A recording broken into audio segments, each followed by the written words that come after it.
আপনার বাসা থেকে বা নদীর পাড় থেকে লাশটা জেলা সদরে নিয়ে যাওয়ার জন্য যে খরচটা হয়েছে, অ্যাম্বুলেন্স ম্যানেজ করা, ডোম ম্যানেজ করা, হসপিটালের যে খরচ, এই খরচটা আসলে কে দেয়? এই খরচটা দেয় হচ্ছে সেখানে নিয়োজিত যিনি দায়িত্বপ্রাপ্ত এসআই কনস্টেবল বা যিনি যান, পুলিশের যে সদস্য যান, তাকেই কিন্তু এই খরচটা বহন করতে হয়। যে 10-15 হাজার টাকা খরচ হয়, তাকে এই খরচটা বহন করতে হয়। যদিও সরকারি নিয়ম আছে যে এই খরচটা ফেরত দেওয়া হয়, কিন্তু যেই টাকা খরচ হয় আর যেই টাকা ফেরত দেওয়া হয়, ফর এক্সাম্পল 10,000 টাকা যদি খরচ হয়, সেখানে ফেরত দেওয়া হয় 500, 1,000, 2,000 টাকা। তো সেটা দেখা যায় খরচ হওয়ার তুলনায় প্রাপ্তির যেই ব্যবধান, সেটা দৃশ্যমান অনেক বেশি ব্যবধান। তো এই পুরো খরচটা কিন্তু পুলিশকেই বহন করতে হয়। দ্বিতীয়ত হচ্ছে, আপনি যদি আপনার এলাকার থানাগুলাতে যান, থানাগুলাতে গিয়ে যদি দেখেন যে আপনার এলাকার এসআই কনস্টেবল বা আপনার যারা সেবা দিয়ে থাকেন যে পুলিশগুলা কোন ধরনের পরিবেশে থাকেন, আপনি বিশ্বাস করেন, যদি আপনি ওই পরিবেশটা দেখেন, আমরা ইউনিভার্সিটিতে যেভাবে গণরুমে ছিলাম, এক রুমে গাদাগাদি করে অনেকজন, ফ্লোরিং করা, শুধুমাত্র তোষকটা থাকতো, উপরে ফ্যান নাই, যথাযথ পয় নিষ্কাশন ব্যবস্থা নাই, তারপরে হচ্ছে ভেন্টিলেশন সিস্টেম নাই। এটা মানবীয় জীবন বলতে যেটা বোঝায়, আপনার থানাগুলোতে পুলিশরা সেই ধরনের পরিবেশে থাকে। এখন একটা পুলিশ আপনার ডিউটি করে এসে রাতে যদি এই ধরনের একটা পরিবেশে ঘুমায়, আমরা কি তার কাছ থেকে প্রত্যাশিত সেবা আমরা কিভাবে এক্সপেক্ট করব? মানে এটা এটা একটা মানবীয় জীবন থানাগুলাতে আসলে পুলিশের জন্য ব্যবস্থা করা হয়েছে।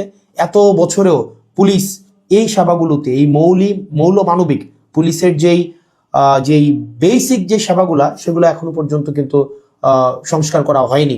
তৃতীয়ত, সবচেয়ে গুরুত্বপূর্ণ এবং তৃতীয়ত যেই অসুবিধাটি আমি থানাতে দেখলাম এই কয়েক মাসে, সেটা হচ্ছে আপনার থানা থেকে একটা অপরাধ কার্যক্রম সংগঠিত হয়, ফর এক্সাম্পল 15 কিলোমিটার 20 কিলোমিটার দূরে। একদিনে অনেকগুলো অপরাধ কার্যক্রম সংগঠিত একটা থানায় হতে পারে।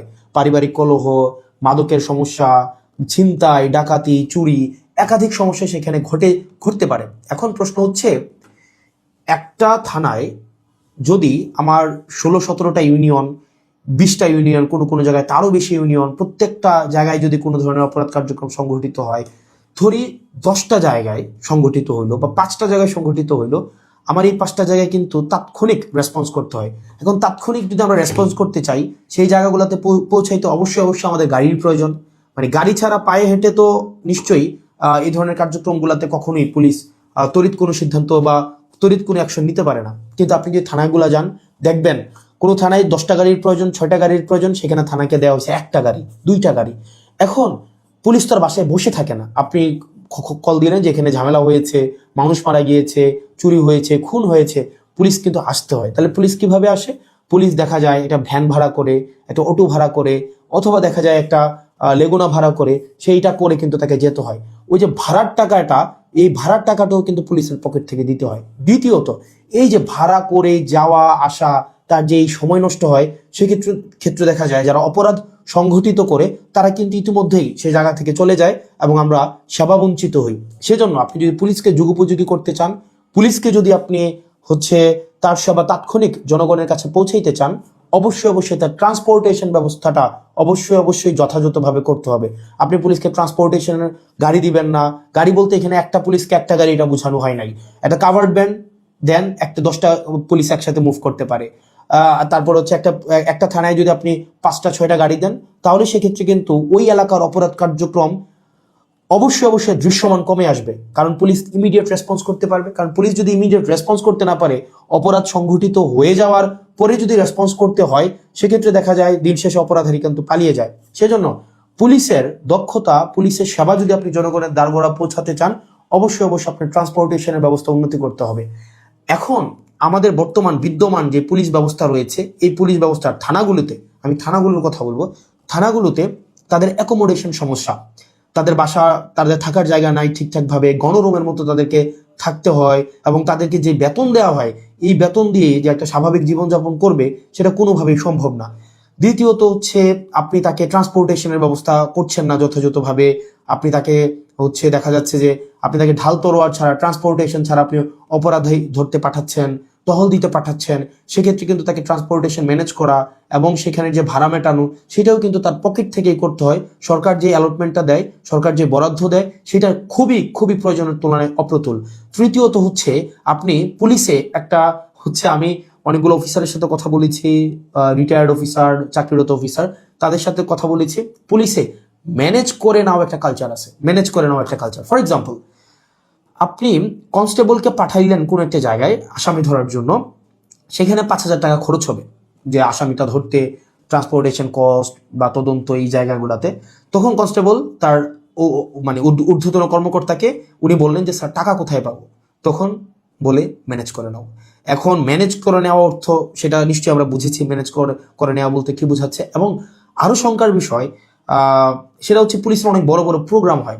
এই প্রোগ্রামে অনেক ক্ষেত্রে, সব ক্ষেত্রে না, কিছু কিছু প্রোগ্রাম আগে হতো, এখন বর্তমানে আছে কিনা এটা আপনারা জানাবেন। আগে এরকম নাকি হতো, মানে পুলিশের অনেকেই জানিয়েছে এরকম নাকি হতো, একটা বড় প্রোগ্রাম হবে, এই প্রোগ্রামে দেখা যায় ঊর্ধ্বতন কর্মকর্তারা অধীনস্থ কর্মকর্তাদের হচ্ছে ভাগ করে দিত যে খাবারের দায়িত্বটা তোমার, ডেকোরেশনের দায়িত্বটা তোমার, লাইটিং এর দায়িত্বটা তোমার।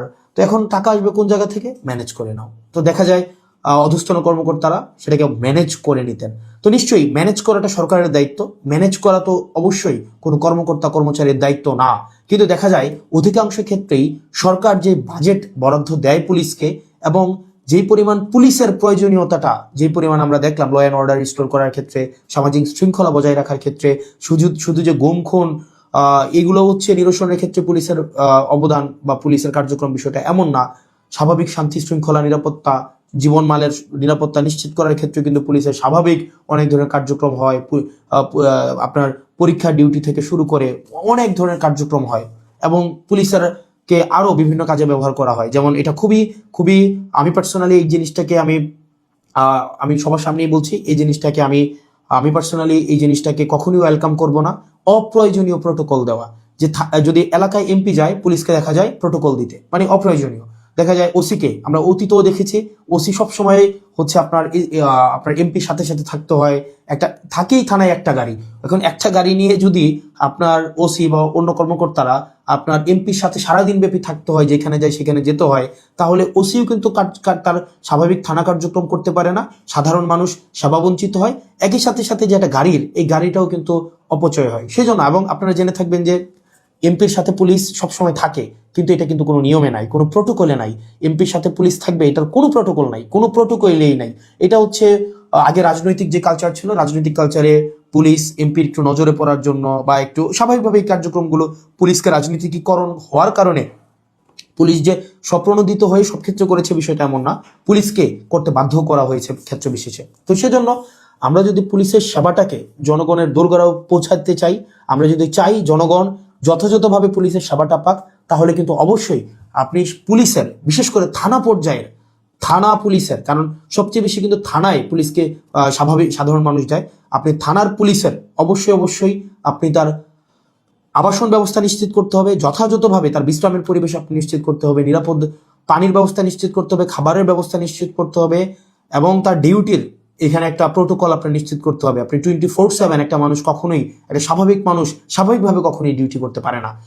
2 নম্বর বিষয় হচ্ছে ট্রান্সপোর্টেশনের ব্যবস্থাটাকে আপনি নিশ্চিত করতে হবে। একটা থানায় একটা গাড়ি দিয়ে একটা থানা কখনোই চলতে পারে না, 2টা গাড়ি দিয়ে একটা থানা কখনোই চলতে পারে না। আপনি পুলিশের উপর চাপিয়ে দিবেন যে ম্যানেজ করে নাও।